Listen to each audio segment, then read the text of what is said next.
आपको ध्यान है हमारे क्लाइंट है मिश्रा जी, जिन्होंने 1 करोड़ 20 लाख की प्रॉपर्टी बेची थी, जो कि उन्होंने 2010 में सिर्फ 40 लाख की खरीदी थी। तो मिश्रा जी अपनी बात कंटिन्यू करते हुए कहते हैं, सीए साहब, आप बोल रहे थे कि हम दोनों स्कीमों में से ऑप्शन ए यानी 12.5% बिना इंडेक्सेशन और ऑप्शन बी यानी 20% इंडेक्सेशन के साथ इनमें से जो बेहतर हो वो ले सकते हैं। हमने देखा था कि एक में टैक्स आ रहा है 10 लाख रुपए और दूसरे में 6 लाख रुपए, तो जाहिर है 6 लाख रुपए वाला ऑप्शन तो अच्छा है, पर हम चाहते हैं कि ये 6 लाख रुपए भी किसी तरह बच जाए। कोई ऐसी स्कीम बताइए ना। देखिए मिश्रा जी, अभी जो कैपिटल गेन आपका आ रहा है 6 लाख रुपए, वो है 20% विद इंडेक्सेशन वाली स्कीम के अंदर। तो यहाँ पे जो 6 लाख का टैक्स है उसको बचाने का एक विकल्प है आपके पास, जिसको हम बोलते हैं एग्जेम्पशन अंडर सेक्शन 54। अरे सीए साहब, ये सेक्शन 54 जरा आसान जुबान में समझाइए ना। ध्यान से सुनिए Mishra ji, exemption under section 54 बोलता है कि अगर आपने कोई रेजिडेंशियल हाउस प्रॉपर्टी बेची है और उसको बेचने पे जो आपको कैपिटल गेन लाभ हुआ है, लॉन्ग टर्म कैपिटल गेन हुआ है,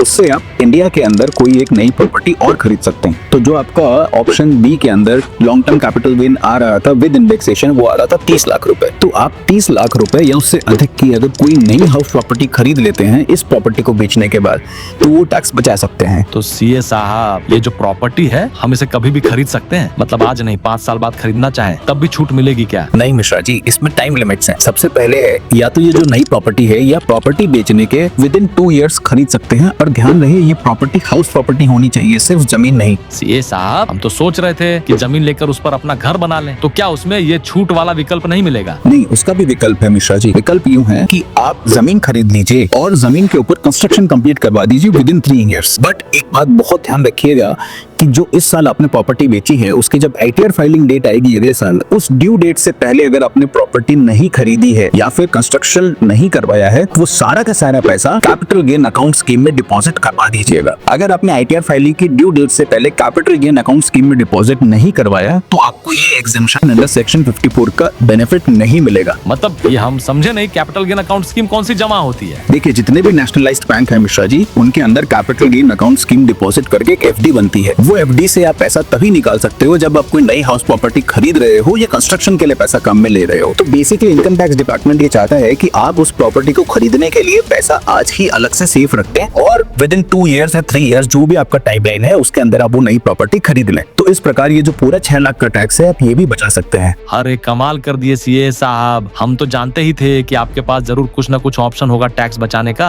आप नहीं होते तो हम कहाँ जाते। आपकी एक छोटी सी एडवाइस से हम सीधा 10 लाख का टैक्स बचा लिए। आप तो सच में कमाल है सीए साहब। और सुनो भाई, अगर तुम लोगों को भी ऐसी टिप्स चाहिए तो जल्दी से सीए साहब का चैनल सब्सक्राइब कर लो, वरना प्रॉपर्टी बेचने के बाद सब्सक्राइब करोगे तो टैक्स बचाने का मौका हाथ से निकल जाएगा।